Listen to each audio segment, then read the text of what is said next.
Nigel Farage, this election should have been your finest hour. Instead, you've barely got a walk-on part. What went wrong? Well, I think if you look at it, back in early April this year, I formed a coalition. I brought together some Conservatives, brought together some Labour people, all of whom very unhappy that 3 years after the referendum, we were literally going nowhere. Brexit was in the weeds. A second referendum was coming down the track, 500,000 people marching in London. So what we did is we fought the European elections, won it dramatically, and completely reshaped the debate around Brexit. So in a sense, what we did was to create Boris Johnson and a narrative that in 2017 had been Brexit means Brexit, and now it's let's get Brexit done. And now you're going nowhere.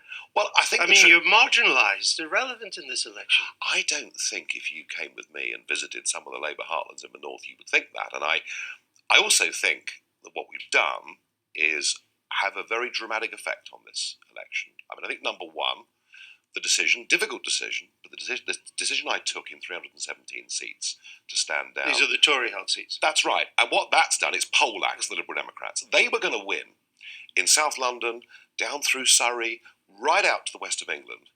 They were going to win a lot of seats if we'd stood. And I knew that wasn't the right thing to do. So I think we've stopped the Liberal Democrat surge, stopped a second referendum. And now what we're doing, and this is not really noticed very much in London, and you won't get it from the pollsters, but what we're actually doing now is tearing chunks out of the Labour vote. And that does two things. Well, hold on, because just after the European elections, you were puffed up enough to talk about delivering a complete realignment of British politics. Now you might not win a single seat, do you know something? And you're not even standing yourself. Do you know something? Well, we'll come to that. Do you know something? As you know, from August, I wanted to try and put together a Brexit alliance because I believe that this is a defining issue of our age. Working together in a sensible cooperation with the Conservatives. Right. And you failed. And there were some Labour figures that wanted to do it. And I failed because the Conservative Party didn't want to do it. I mean, it was hubris, wasn't it? No. To talk about a complete realignment from a party that, as I say, might not win a single seat and whose leader isn't even standing for Parliament. Well, I think realignment's needed, much needed. Yeah, but it isn't going to happen. The Conservative Party do not want anything to change, and that is what I've come to realise. So it was hubris? No, it wasn't hubris, it's ambition. An ambition that failed?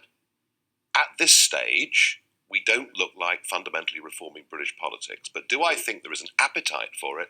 Absolutely. And today, 4 of your own MEPs, members of the European Parliament, have resigned to back the Conservatives. One of them, Annunciata Rees-Mogg, says, quote, "The Conservatives are the only option for Brexit supporters." She's right, isn't she? No, she's on the numbers, she couldn't be more wrong.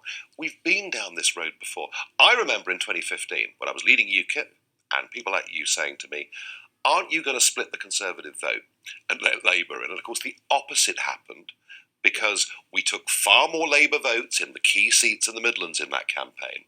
And actually, the Conservatives got a majority because of this. And in this election, enough of the walk down memory lane. You've got 4 of your MEPs a week before polling day have resigned and said, vote Tory. All right, well, let's just run through that very quickly. One of them is the sister of a cabinet minister. What's that got to do with it? Hang on.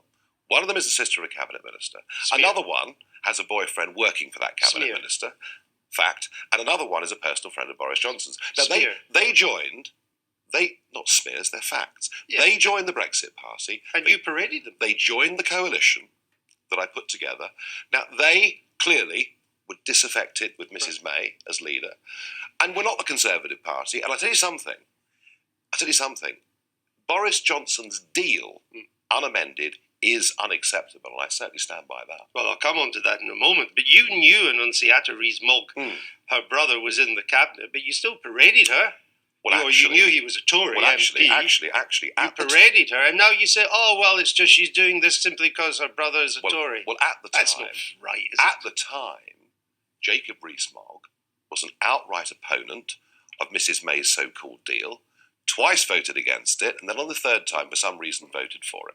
Look, that's up to people. I mean, she is an intelligent woman in her own right. She makes up her own mind, don't you accept that? Well, she doesn't understand what is happening in the Labour seats in which we are standing. I'll give you one little example of what's going on in the country right now and how not only have we poleaxed the Lib Dems, but we're also damaging Labour.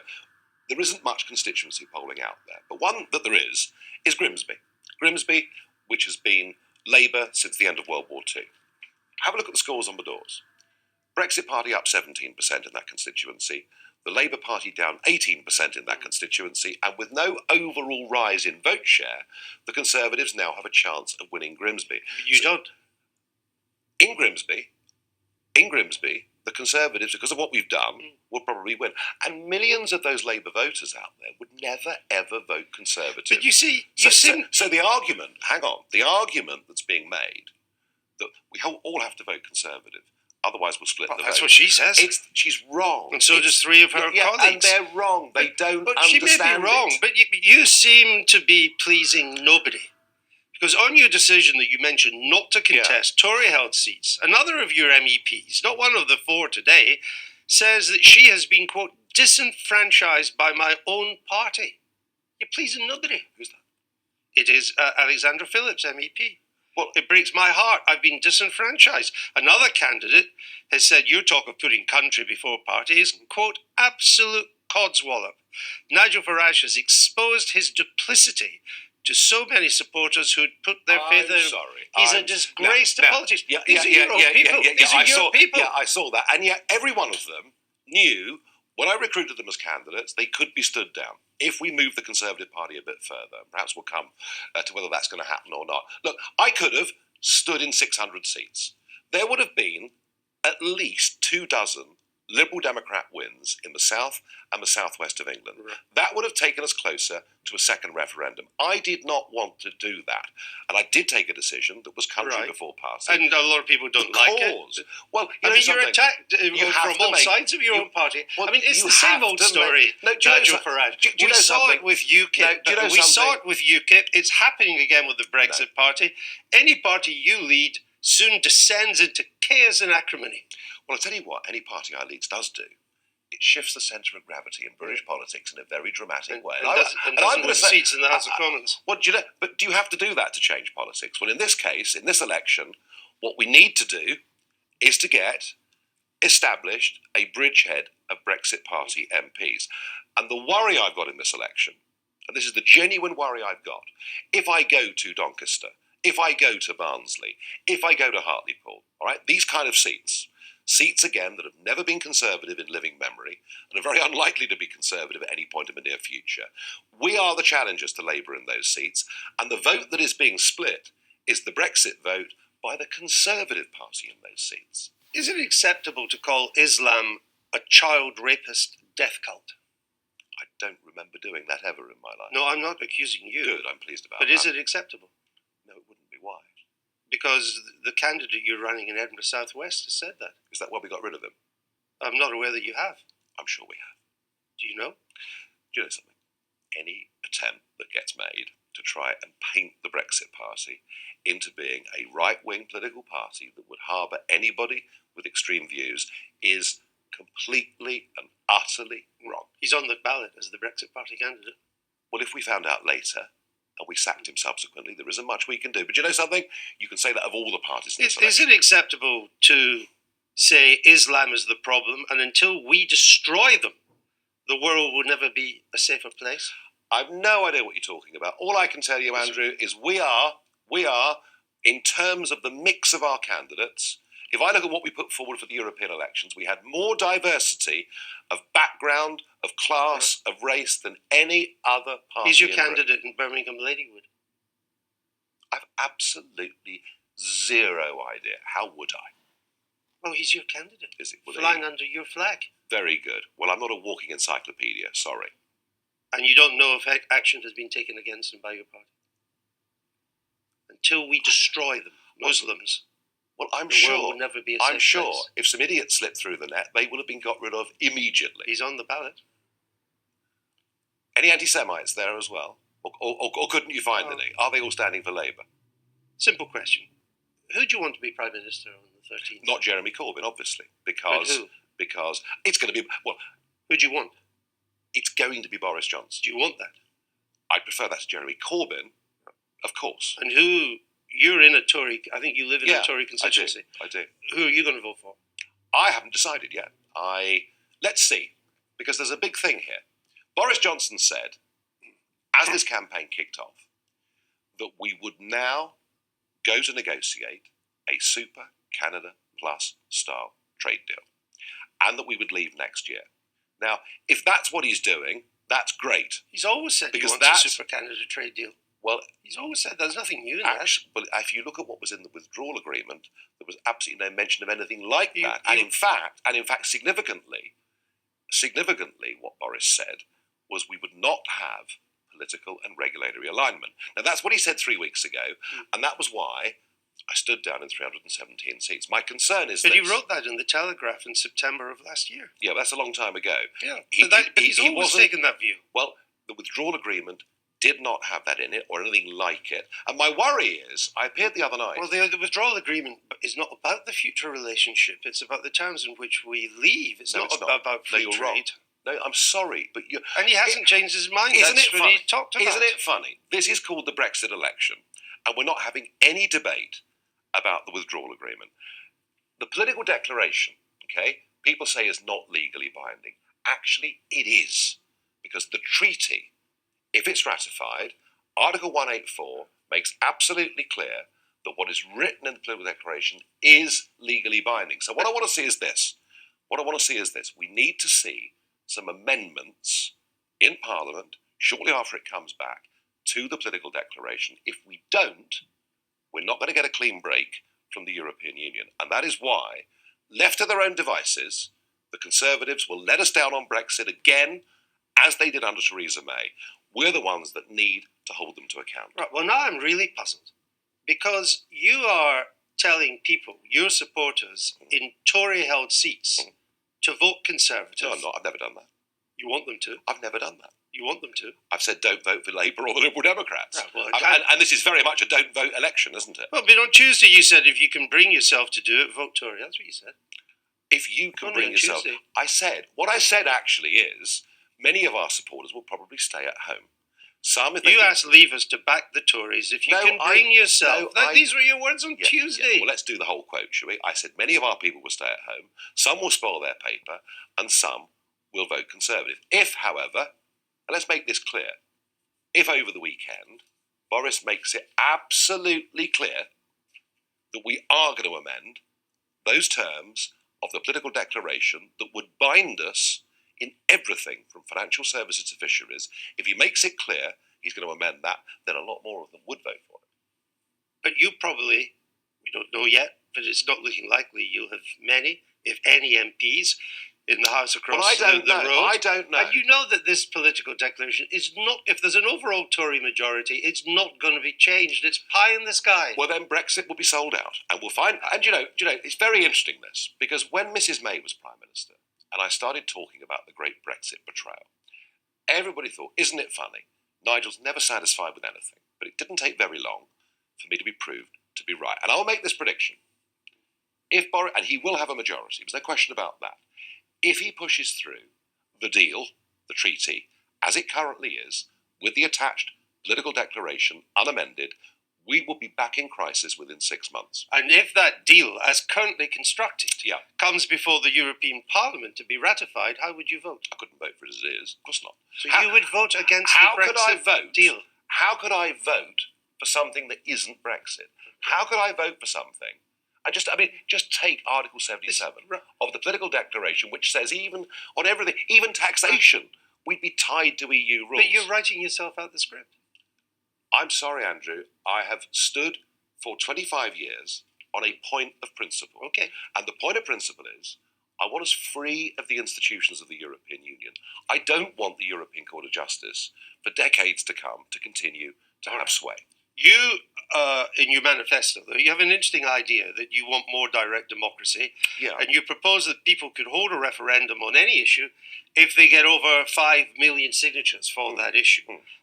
Have you checked what holds the record for signatures on a political petition? Nothing like that, and this is the point. No, it does actually. I don't want us to become Switzerland in the sense. I don't think referendum should be called on a frivolous basis. No, and you've put quite a high bar. Very high bar. what's the one issue that has beaten that bar? I've also said that the No, what's the one issue? And no referendum to be repeated within 10 years is also what I've said. It's the revoke Article 50 petition. But it got 6 million signatures. Yeah, okay. Well, if it was under my proposals, if they were to get 6 million signatures in 2029, they'd be entitled to have a referendum. But you would have wanted a quick referendum if the one in 2016 had been 52-48 the other way. There would have been no prospect of a second referendum. It wouldn't have even been talked about for time to come. And do I think the idea, I mean, what you're getting to here is, it seems to me that Labour and the Conservatives are saying everything should stay as it is. And what I'm arguing is we need radical political reform in this country, which means the House of Lords, which means the voting system, which means the postal voting system. I'm just wondering if your proposal for a referendum actually makes stopping Brexit with a second referendum more likely, that you've unwittingly opened the door. In 2029, that's possible. But by 2029, we should be well out and free. Let's talk about immigration. Net migration was 212,000 in the past year. You said it should come down to 50,000. There are already 200,000 vacancies in the NHS and social care. How would you fill them within immigration down to 50,000? We've got full employment. I think it's utterly shameful that we have guided so many of our young people towards doing social sciences at university, not leaving them any better off in the workplace, and yet we find ourselves with huge skills gaps.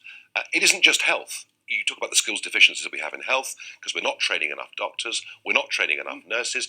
I could make the same argument in engineering, where you literally can't run a factory without needing foreign labour. How do you fill these vacancies now? They exist at the moment. Right. So, getting people trained to do the jobs we need is not going to happen overnight. No. I completely... 6 years to train a doctor. Absolutely, and I understand that. So how are you going to do it? Work permits. There is a difference, between people coming to work and people coming to settle. So this will be on top of the 50,000?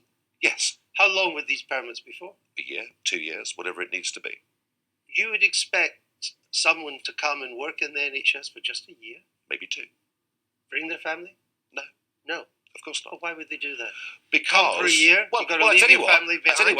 You're never going to fill these vacancies. If they want to come and bring their own medical insurance, so they're not a burden on the state, then all of that's fine. But there is a difference between settlement and people coming to work. We want these people to come to help with our crucial public services, with all these vacancies. Which we have not planned for. And you're saying you can only come for a year, and you can't bring your spouse, and you can't bring the kids. But the argument... Why would they do it? The argument that we need to bring people in from overseas for our health service is, of course, because the population is rising. Do you realise there are 8 million more people living in this country today than there were when Tony Blair came to power in 1997? And actually, you talk about immigration being the solution. Actually, it's immigration that has put nearly 80% of that figure. It's a massive burden. How many work permits would there be? It's a flexible thing. It's a flexible thing. It's what you need. I tell you what I don't want. So we'll be on top of the 50,000. There is always, so it could be 100,000. There is as a work permit, yes. So the 50,000 figure is kind of meaningless, isn't it? Well, the 50,000 figure is net settlement, which is a different thing. But here's the point. People can sit there and make arguments why we must keep the doors open forever. I'm going to say this. Our population, on its current trajectory, is headed inexorably for 70 million people at the end of the next decade. What's wrong with it? People's quality of life is diminishing directly as a result. Aren't you proud that this is a country people want to come to? I'm not very proud. Remember Ronald Reagan? He talked about we built a city and a hill and people came. He was proud. Have you driven to Glasgow lately? Asking me about Glasgow is probably a mistake. Have you driven up the M6 lately? Yes. Have you been around the M25 lately? Yeah. Have you travelled on the London Underground That's lately? an infrastructure. Everybody's promising to invest more infrastructure. Have you seen how difficult it is for families to even get GP appointments? We've done this to ourselves, and we've done it by having an open door, by not investing in infrastructure, and not being able to plan in any sensible way for what our future population. And I'm not going to bow down to the god of GDP all the time. There is something called quality of life, and we should think about it. You want a free trade deal with America? Are you prepared to put drug prices, animal welfare, environmental standards on the table to get it? No, and the drug prices argument, of course, is utterly ludicrous because no British government would sign up to more expensive drugs, although you could argue we're paying far too much for many of our drugs already. And on the food argument, it's very interesting. I mean, America is, as you well know, and I certainly know, America is the most litigious country in the world. And the reason, of course, chicken is chlorinated, which has been the big debate It's on an this. animal welfare issue. Rather like, actually, every salad pack in our shops right now is chlorinated. It's an animal welfare issue. Because animal welfare standards are lower, the chicken is chlorinated. Animal welfare standards are lower in Europe than they are here, and yet we still buy an awful lot of product from Europe. Are you prepared to put them on the table? That's the question. With the right labelling? Of course. And then it's a matter of consumer choice. On drug prices, the President has made it clear that has to be at the centre of all American trade negotiations. Okay, we are not going to buy expensive drugs. So that could be a deal breaker. Look, when we talk about a free trade arrangement, the question is how much is on the table and how much is off the table. Sure. And all of that is a negotiation. Right, but if the Americans But it's actually academic. If they insisted on drug prices being on the table, and that's what the President says, we got to end global freeloading, and countries like Britain pay a tiny fraction of what medicines cost in America. If he insists on being on the table, you would walk away. Well, we just wouldn't buy his drugs, would we? It's very simple. We are not going to buy more expensive drugs, all right? We can choose to buy drugs, we can manufacture them ourselves, or buy them on the global market. So there'll be no trade deal.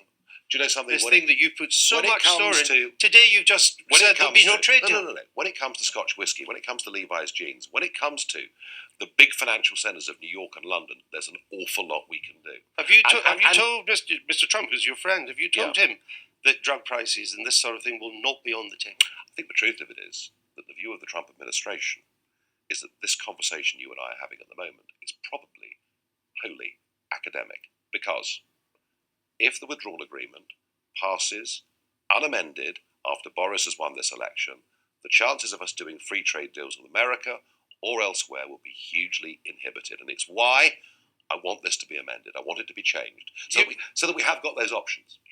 Would you be happy to see the NHS on the table in a deal? Because you've spoken in the past about turning the NHS into a private insurance-based system, which is what America has.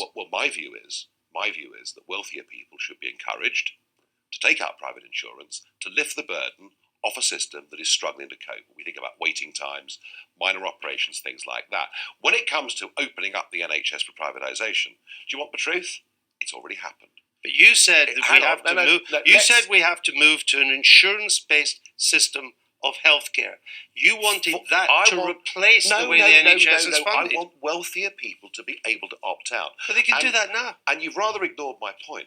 You've rather ignored my point about procurement here. Already we have Australian companies, American companies, and European companies running chunks of the NHS. Can I just give this quote, because it is important. This is only in 2012, he says, I would feel more comfortable my money would return value if I was able to do that through the marketplace of an insurance company, rather than just trusting 100 billion a year to central government. That's what it was in that time. So you were saying I'd rather have a private insurance system than the taxpayer-funded NHS. That's what you said. I think that higher earners should be able to do this. You weren't talking about that. You wanted to replace the system. I wasn't for one moment proposing that those on lower income should take up private health insurance. Of course I wasn't. But has anybody got a plan for relieving the burden off the NHS? Because it is a real problem. Speaking of Mr. Trump, people heard you on the ITV debate defending his comments about sexually assaulting women. No, I'm sorry. Let me just say what you said. You said, men say dreadful things sometimes on a night out after a drink. Yes, you said. Yes. The president doesn't drink. He can't use that as an excuse. Is there nothing the president can say that would make you disown him? Do you know, if we are going to go down this road where any private comment, any man or woman that is distasteful has ever made bars them from public office, there'd be no one left. And all this virtue signalling about President Trump. Look, you may like him or dislike him. The fact is, he is our most important friend out there in the world. I understand in that. Terms he of is trade, the president of the United States, in terms but of trade, was talking intelligence about sharing. sexually assaulting women and getting away with it. Yes, and it was being suggested. That doesn't deserve to be condemned. Of course, and I did condemn it. Well, you made excuses. Why don't you read out everything I said the other night? You said it was crass, it was crude, it was wrong, but you say men say dreadful crass, things. Crude and wrong. When we're out on a night after a drink, none of us would be here, you said. Crass, crude and wrong. And as you know, because you know him well, you can't use alcohol as an excuse for the president. Men say, I should have said women also on a night out say things they'd rather not have on the front page of an national. I mean, the argument here being made by the left is that Boris Johnson, because of his flowery articles in the Telegraph, or President Trump, because of these bad comments, should not even be in public life. And I'm arguing we're going way too far. I've just asked you your view and why you were trying to excuse it. But let's not excusing Let's end where we began on Brexit. Yeah. There are a number of Leave seats where a poll suggests the Labour and Tory are neck and neck. But the Brexit Party's got no chance. It's pretty much an irrelevance. Berry North, Weaver Vale would be another one. High Peak, too. You're about 5-6% in this particular poll. I'd be very Tory and Labour are neck and neck. What should Brexit Party supporters do? Should they vote for your party or should they vote Conservative? If the Brexit Party wasn't there, or if we attempted to row back the Brexit Party candidates in those seats, Labour would win every single one of them. And it's something that the London media doesn't seem to understand. So if Labour holds on to these seats because your voters didn't move to the Tories, even though you had no chance yourself, you will go down in history as the man who thwarted Brexit, not the man who created Brexit, who thwarted it. I would ask voters to understand two things. Number one, if we weren't standing, the Tories wouldn't even be competing in those areas. And number two, vote tactically in seats where the Conservative Party have not won in living memory and where we are the challenger. Don't waste your vote. If you vote Conservative where we're challenging, you're splitting the Leave Nigel vote. Farage, thank you very much. Thank you.